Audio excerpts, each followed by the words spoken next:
I looked down at the cassette tape she had just given me as if it were made of gold or something.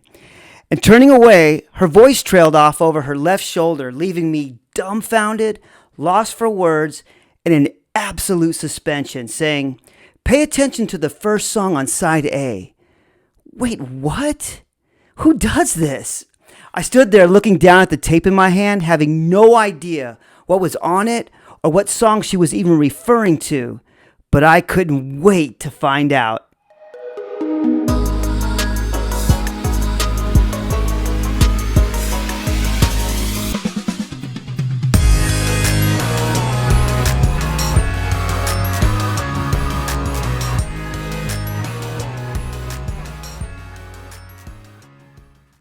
Hello everyone, my name is Bishop Friesch and I want to welcome you to My Life Through Music, where I talk about the songs and music that were either there at the time or describe the thoughts, feelings, or emotions I was experiencing at those particular places and at those particular times.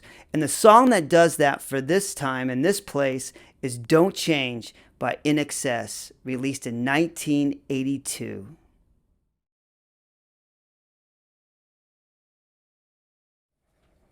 So this song, and everything else on that tape for that matter, was a huge departure from anything I was listening to at the time. As you might imagine, it blew me away. From the very beginning, this song really had a very different vibe and a totally different sound, if you know what I mean, from anything I was listening to before. The beat seemed faster. I mean, the time signature may have been the same as the things I was listening to before, but it just sounded faster, if that makes any sense. The guitars seemed to be strummed differently.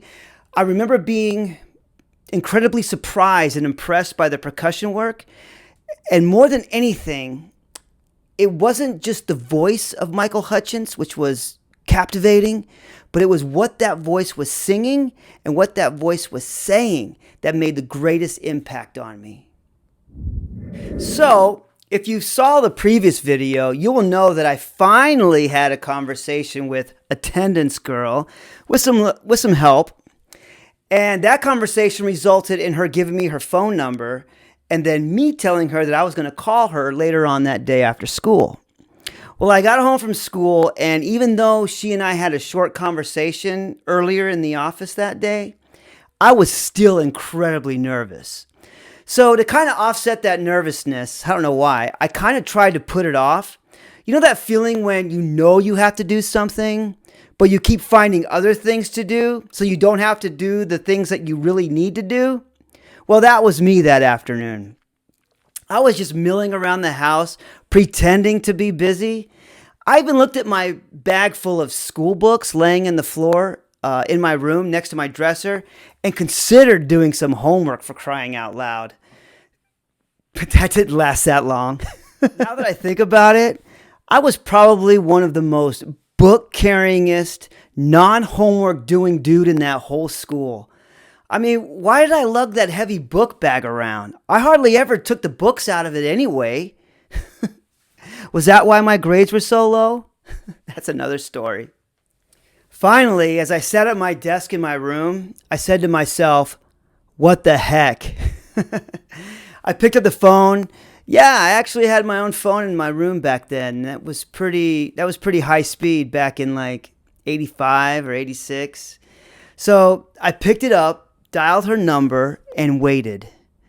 After a couple of rings, she picked up with a curious hello. And there was no caller ID back then, so it was a little bit different. And I said, "Hey, Attendance Girl, this is Bishop." And it didn't seem like it at the time. And it's easy to look back now, but in hindsight, some 34 years later, that was one of many very pivotal moments in my life.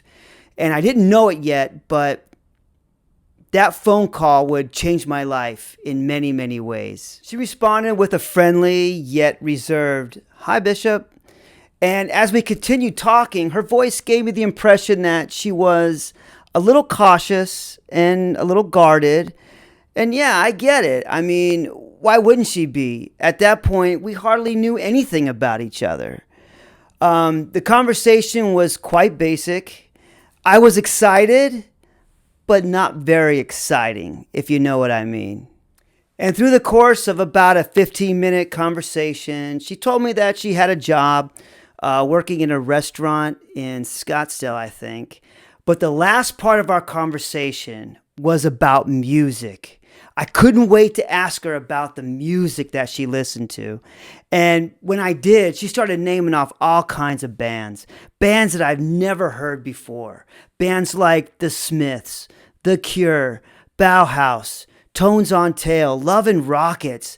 I mean, my first thought was, man, I got to get my hands on this music.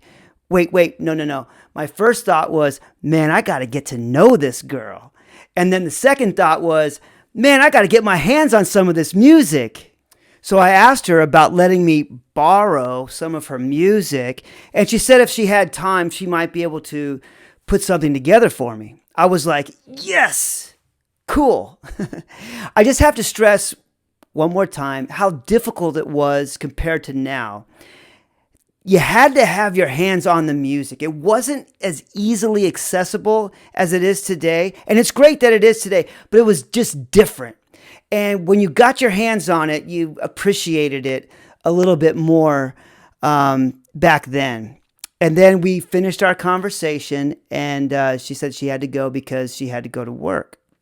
So for days and probably weeks, I'd see her in passing at school, and we would exchange a little small talk, and I would always ask her, you got that music yet? And she would always say, I'm working on it. Sometimes I would even go and sit at the table that she sat at for lunch with her friends, and she introduced me to some really cool people who were also into the same kind of music that she was into. And these friends of hers, they were different. Not different in a bad way, not different in a strange way, or not different in a weird way. They were just different in the fact that they honestly didn't care about what anybody thought about them. I mean, they dressed different. Their hair was different. Their makeup was different. But in my opinion, they were quite authentic and very comfortable in their own skin, which really made a big impression on me. One morning, California Kid and I were walking onto campus from the student parking lot. He always picked me up on the way to school, and we rode together every day. And as we were walking onto campus, from out of nowhere, attendance girl steps right in front of me with her arm fully extended, with a real serious look on her face, handing me a blank Maxell tape and said, "Here," with a tone of, "Now stop asking me for music." Then slowly smiled through her perfectly lipsticked lips. I looked down at the tape as if it were made of gold or something, and turning away while talking over her left shoulder and her voice trailing off into the air, she left me in absolute suspension and lost for words, saying, "Pay attention and really listen to the first song on side A." Wait, what? Who does this? I had no idea what was on that tape or what song she was referring to, but I couldn't wait to find out. And it was torture waiting for the end of the day so I could go home and listen to it. When I finally did get home, I went into my room, swung the door closed behind me, threw my heavy, oversized book bag in its proper place. Yeah, on the floor, right next to my dresser. I walked over to my desk and I flipped the chair around, set my boombox directly on top of it and in front of me, sat at the edge of my bed, pressed play, and listened. And Don't Change by INXS is what I heard. And in addition to what I mentioned earlier about the song, you know, the sounds and all that stuff, I heard these incredible words as I tried to discover why. Why this song? Why did she emphasize this song? I'm standing here on the ground, and I'm quoting from the song. The sky above won't fall down. See no evil in all directions. Things have been dark for too long. I mean, wow. Talk about small changes in initial conditions. After hearing that song and all the rest of the songs on that tape, which had all the bands that she'd mentioned before on the phone, I went back and I listened to Don't Change over and over and over again, looking for the why. Why did she say that? Why this song? What was the purpose? Was she communicating something to me through music? I mean, think about it. Can songs and music pick up where our words leave off? Again, quoting from the song, I find a love that I have lost. It was gone for too long. Hear no evil in all directions. Execution of bitterness. Message received loud and clear. Don't change for you. Don't change a thing for me. How do you interpret that? I mean, in my opinion, there are many ways to interpret this, as well as every song, according to each of our lives and our experiences and our thoughts, and many other unpredictable variables. But for me, this song meant, at least back then, it meant I'm standing here on the ground, the sky above won't fall down. I'm here, you're here. We're here in this space. We're not going anywhere, at least anytime soon. The world's in a perfect place.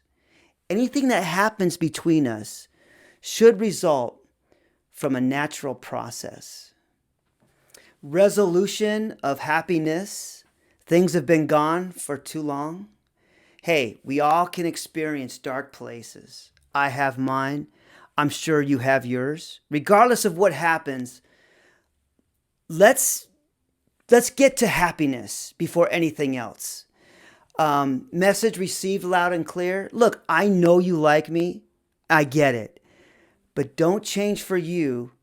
Don't change a thing for me. Let's be our real selves. And that's probably the best way from which to start.